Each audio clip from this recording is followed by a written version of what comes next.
Hello everybody, welcome to another video by Liminal Spaces. So today we are talking about another Isaac Asimov story out of iRobot. This one is called Catch That Rabbit. It was first published in February of 1944 in Astounding Science Fiction magazine. But I'm reading the iRobot version, which has a little bit added on the end because iRobot is a fix-up novel and Isaac Asimov wrote tiny pieces to kind of tie all the stories together, of course. So I read the tiny bit at the end about the woman who's being interviewed and the reporter realizing that she is just talking about other people, and he asks her specifically, please talk about something that happened specifically to you. So the next story will have her in it as opposed to our two heroes that we've been following for the last couple of stories. That's Donovan and Powell. So we're back with them again. They finished up their work on the space station in the last story, and they were hoping for a vacation, and they actually ended up getting a 6-month paid vacation because this new robot that the company is putting out is actually the boss of 6 other robots, and they're a mining unit. This boss needs to give orders to these 6 other robots in the mine and make sure that they all do their tasks on this asteroid and bring in the required amount of ore each day. So, they had a hard time finishing this robot. That gave our two heroes a 6-month paid vacation. Now, they're on an asteroid watching this robot and the 6 little robots that it has to stay in control of. And a crazy thing is happening. The robot works perfectly. It does its job all the time, and they bring in all the required ore. It passes all the tests that it needs to pass. But every once in a while, when our heroes are not watching the robot, they don't bring any ore, and they can't figure out why. Every test they put the robot through, it passes with flying colors. They have this neat little scene where they bring in the robot. The robot is called DV, and they call it Davy. So they bring in Davy, and they want to interview it and put it through some of these tests. And it's kind of funny because DV has emotions like the other robots we've been seeing earlier in the stories. DV doesn't like the idea that he has to be tested because he wants to do his job to perfection. So he gets depressed and anxious. He, of course, will do the tests. You know, they say, DV, we're going to do this test. And he says, whatever you say, boss. But he seems depressed about it, which is kind of funny. They put DV through these tests, and they're just questions. They ask him, what's the cube root of blah, blah, blah. Just all these really intense kind of questions. And he answers them all to perfection. So they cannot figure out why sometimes they don't bring any ore back. And they ask DV, what happened during this shift? During shift B. And he says, I don't remember. Now, a weird thing starts happening in the story at this point. Just to say out loud, this is not my favorite story in the book. This might be my least favorite so far, to be honest.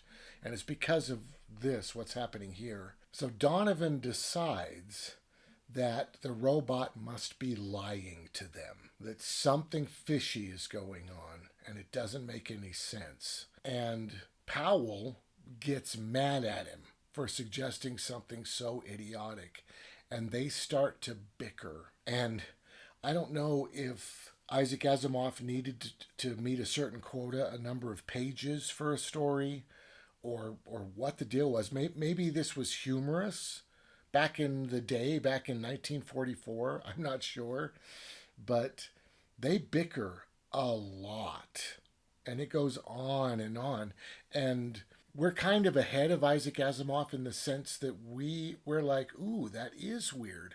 Why do they only mess up when you're not watching them? That's the big question with us right now. And Donovan has suggested it's because something fishy's going on, because the robot's lying about something. So we're thinking to ourselves, you need to watch the robot. But they go through all this bickering, and finally they decide, why don't we sneak to the mine? They're on an asteroid field, of course. They're in the base, and the robots work in the mine. We'll sneak to the mine, and we'll watch them and see what happens. But it takes a very long time to get there because of all the bickering and the insulting. And Donovan starts talking about how he hates this job, and how he just wishes things were like the good old days, and it's very weird. It's very weird. It could just be that he's trying to be funny. I'm not sure, but they do sneak to the mine and they watch the robots, and they get pretty close, and they realize, they don't know why, but all of a sudden the robots start marching. Instead of doing their individual tasks, they all come together in a group, and Davy's like the leader, and they're like a marching band. They're like turning all at the same time, and they march this way, then they turn back and they come this way, and they do these little routines. And they will do it for the entire shift. Now, in this case, it just so happens that Powell gets close enough to them that Davy realizes there's a human present, and that snaps Davy out of it. So they stop doing their marching. All the little fingers, they call the little robots that Davy's in charge of fingers, and they call Davy the hand. Right? They're not connected to each other that I'm aware of. They run off and do individual jobs, but that's kind of how they refer to Davy and the little robots. So all the little robots run off and start doing their job again. And they ask Davy, what happened? Why were you guys doing that? And he says, I don't remember. I don't know what happened. I don't know why that happened. And he's kind of depressed about it because he wants to do a good job. So they bicker a bunch more, and they decide that they're going to put up a monitor and put a camera in the mine.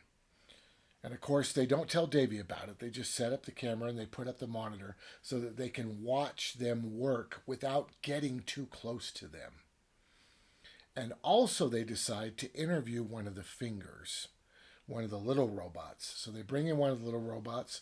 They ask him what's going on. And he explains that every time not every time, but every time it happens, they're about to receive an order, but all of a sudden, the order to march comes in on top of it. And they say, what's the order? And he says, I don't know. And they say, well, what are you doing at the time that this occurs? And he says, well, one time we were preparing explosives and making sure they were the exact right amount so we didn't hurt anybody. Another time we were bracing the ceiling because we almost had a cave in and we wanted to make sure that that didn't happen. And there's a couple other examples that the finger goes through as to what makes them start marching. And the finger remembers the marching, and they bicker a bunch more. And they have 8 days to solve this problem before their assignment here is done and they get fired or whatever happens to them based on how well they do solving this problem. So they have 8 days. So they decide what we're going to do is we're going to watch the monitor, and we're going to figure out what that big order is that's coming in that forces the marching order to happen instead. What is that order? That's the key.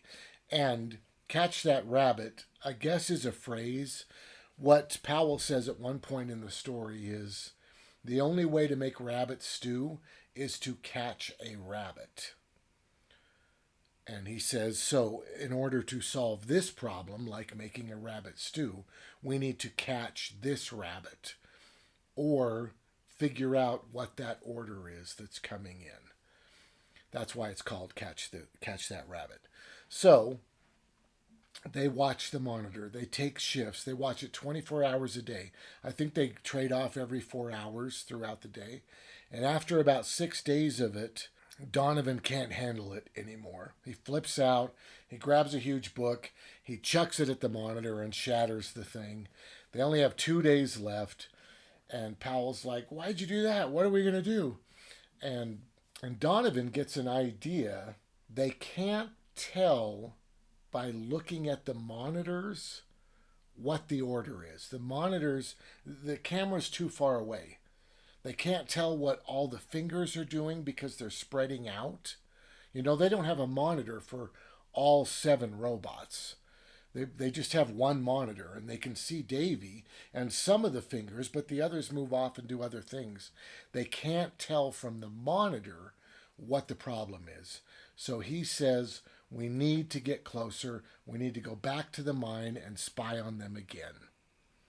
So they decide to do that, but as they bicker about this, Powell realizes, wait a minute, each of those scenarios that the finger described were kind of emergencies. They were important, very important instructions that were being sent out to all 6. It's not a specific order that they're looking for.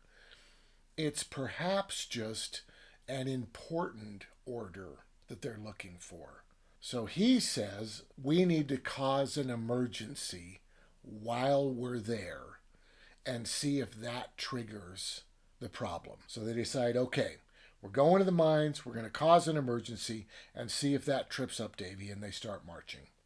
So they put on their spacesuits, they go out to the mine, and it's kind of cool. This is a neat part of the story. Of course, there's no sound, there's no atmosphere on this asteroid. So they can't hear. They know that the robots are planting dynamite and causing explosions in order to dig deeper. So the way they kind of find where the robots are is by feeling the wall to feel the vibrations of the explosions. They can't hear the explosions, but they can tell that they're getting closer to the robots the more violent the shaking is because of the explosions they're setting off.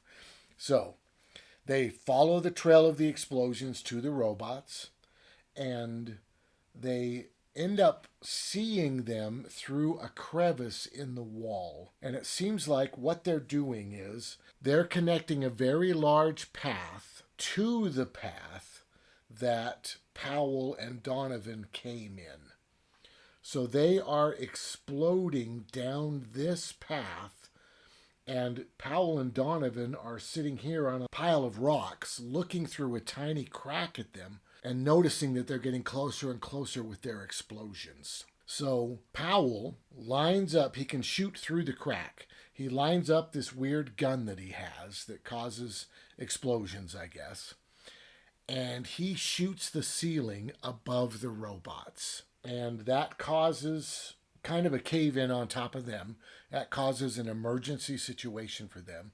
But also, it collapses the tunnel that Powell and Donovan are in, and they get trapped. It didn't come down right on top of them. They're not under rubble, but behind them it collapsed. So now they're locked in that little tiny area that they were peeking through the crack of. So now they're trapped, but as they peek through, they realize that the robots are marching. So they were right. An emergency order is what causes the problem. So now they're, after a bunch of quarreling and fighting, they realize that they need to tell Davy that they're there, because he's the only one that can dig him out. They only have like 6 hours of air left, and then they're going to die. So, and they can't dig themselves out.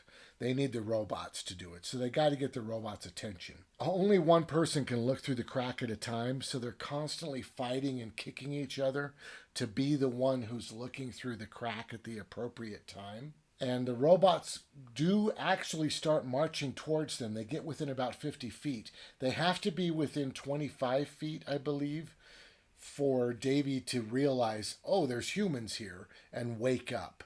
So he has to get a lot closer than they are, but they are marching in that direction. But then all of a sudden they do an about face and they start marching away. Powell and Donovan panic and they're fighting each other, and then Powell realizes what he needs to do.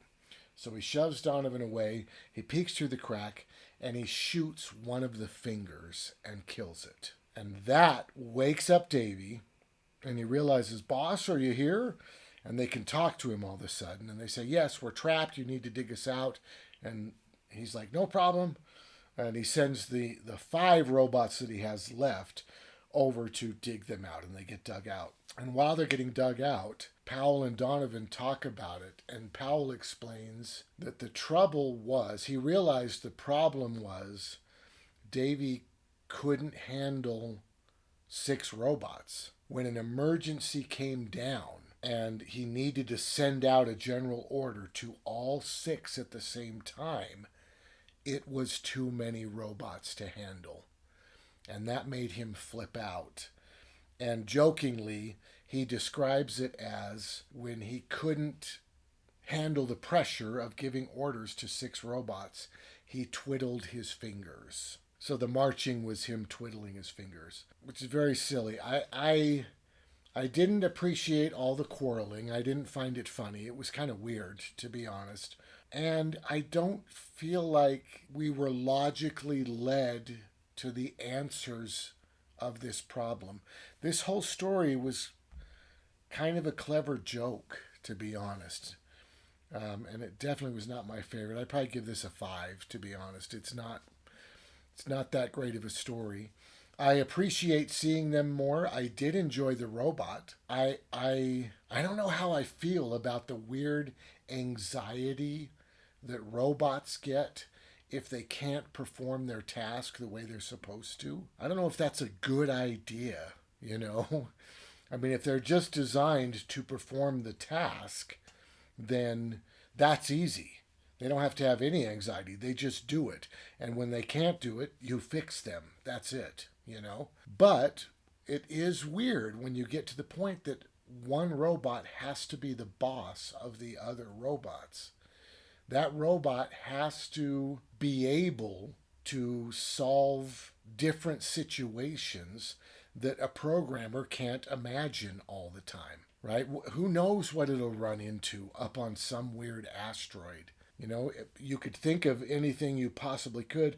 What if there's a cave-in and they need to get out? Okay, let's program that in. What if one of the fingers gets hurt and can't move? Okay, let's program that in, right? But you can't think of every single thing that could possibly happen. The robot has to be able to do some of these things on its own. It has to come up with its own solutions. And I think that's why these robots are getting more emotional, I guess. I'm not positive that's the best word to use for it, but they kind of feel anxiety and they feel shame, and I think it must be tied to a lack of imagination. I am going to say that. A lack of imagination on the part of the programmer who simply solves the problem by trying to make them more human. And I think there are better, more efficient ways to solve those problems, but I totally get that just thinking of them as a human and giving them human responses to things would be an easy way to go. You know, I do understand that. Once you have the technology to do that kind of stuff, of course, right? So that was a little bit fascinating. But overall, I'm going to give this a 5. All right. Well, I hope that you enjoyed this. If you did, please hit the like button and go ahead and subscribe if you want more of this kind of stuff. We have a bunch more iRobot, of course, and a bunch more iRobot to come. And I am looking forward to the next story in the series, which is going to be specifically about Susan Calvin, who is the female that's being interviewed by the reporter. iRobot, of course, is basically her life. The reporter, she's retiring, so the reporter is kind of getting her life story, and she's telling all these stories to the reporter. And the next story that she hints at the end of this story, is that we're going to meet a robot that can read minds. So that should be very interesting and weird. She said it's the only one of its kind. So yeah, we'll see how that is. So thank you so much for watching. Have a great day.